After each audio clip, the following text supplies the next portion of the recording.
Good morning everyone. Welcome to my new blog. आज है Sunday और आज हमारा दिन का शुरुआत 3:15 बजे हुआ था। 3 बजे उठने के बाद हम बिस्तर से उठे तो मुंह हाथ धोए और भगवान को प्रणाम किए। उसके बाद घर में आ गए पढ़ने के लिए। आज हस्बैंड को ऑफिस नहीं जानी है तो आज मेरे को लंबा टाइम मिलेगा पढ़ने के लिए। 3:30 बजे से पढ़ूंगी तो 7 बजे तक पढ़ूंगी। बाकी दिन 5 बजे ही किचन में जाना पड़ता है क्योंकि हस्बैंड को ऑफिस जानी रहती है तो लंच बॉक्स बनाना पड़ता था। बट आज थोड़ा लंबा टाइम मिल रहा है मेरे को पढ़ने के लिए। और सुबह सुबह मैं उठती हूँ तो धीरे धीरे काम करती हूँ कि बेटी उठ ना जाए, क्योंकि सुबह का टाइम बहुत महत्वपूर्ण होता है, शांति होता है। उस टाइम कोई डिस्टर्बेंस नहीं होता है हाउस वाइफ के लिए पढ़ने के लिए।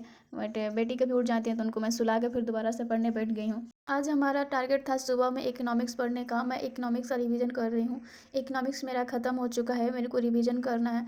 तो मेरा टारगेट था आज की सुबह में 3:30 बजे से लेकर 7 बजे तक बिना डिस्टर्बेंस का मैं इकोनॉमिक्स का रिवीजन करूँगी। उसके बाद 7:30 से 10 के बीच में मैं काम करते करते भी इकोनॉमिक्स पढ़ूँगी।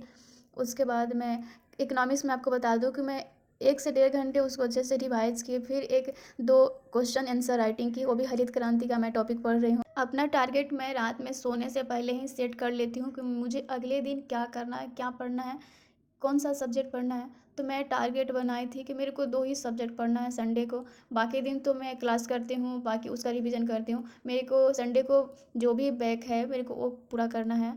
यहाँ पर मुझे एक गलती हो गई कि मैं क्लास करती थी, रिवीजन टालती गई, क्योंकि हमारे पास क्लास बहुत हो रखे थे। क्योंकि मैं कोर्स लेट परचेज की थी। हमारी क्लास भी 3-3 घंटे की थी। मेरी ये बहुत बड़ी कमज़ोरी है कि मेरे पास क्लास पड़ी रहती है तो मुझे आगे पढ़ने में मन नहीं लगता है। लेकिन ऐसा नहीं करना चाहिए। जो टॉपिक पढ़ रहे हैं, जो क्लास कर रहे हैं, साथ साथ उसको रिवीजन के साथ कंप्लीट करना चाहिए, नहीं तो बाद में उतना अच्छे से नहीं होता है, इंटरेस्ट कम हो जाता है बैक वाले को रिवीजन करने में।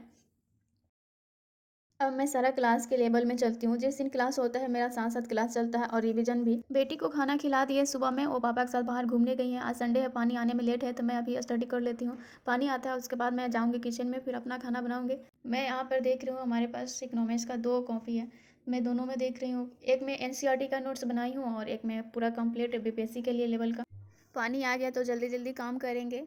मैं जब भी काम करती हूँ, जो भी मैं पढ़ी रहती हूँ सुबह में, उसको दिमाग में मैं रिकॉल करते रहती हूँ, सोचती रहती हूँ क्या पढ़ी हूँ।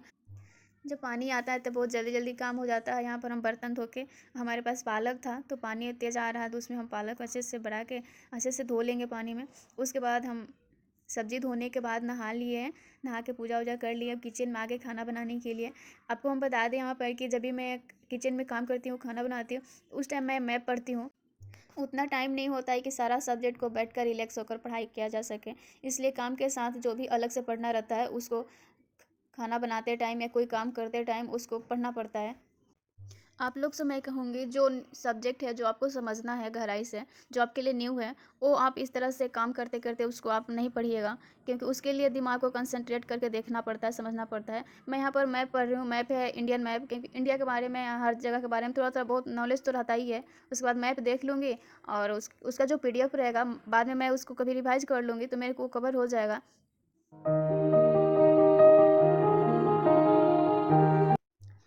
यहाँ पर मैं एक बात कहूँगी, अगर आप एक लड़की हैं और आप अपना सपना पूरा करना चाहते हैं, पढ़ना चाहते हैं और स्टार्ट कर दिए हैं तो ईमानदारी से पढ़ाई कीजिएगा, क्योंकि आप पर सबका नज़र आता है। आप समाज को एक साइड और खुद को एक साइड करके तैयार हो जाते हैं, तो ईमानदारी से पढ़ाई कीजिएगा, क्योंकि आपको देख के बहुत लड़की पढ़ती हैं और आप उनके लिए प्रेरणा बनती हैं। अगर आप असफल होकर घर में बैठ जाती हैं तो आप औरों लड़कियां जो पढ़ना चाहती हैं और उनके माँ बाप आपको उदाहरण देकर पढ़ने ना दें तो उस लड़की के लिए आप अपराधी हो सकती हैं। इसके लिए हम सब लड़कियों को बहुत ज़रूरी है कि हमको अपना पढ़ाई ढंग से करना है।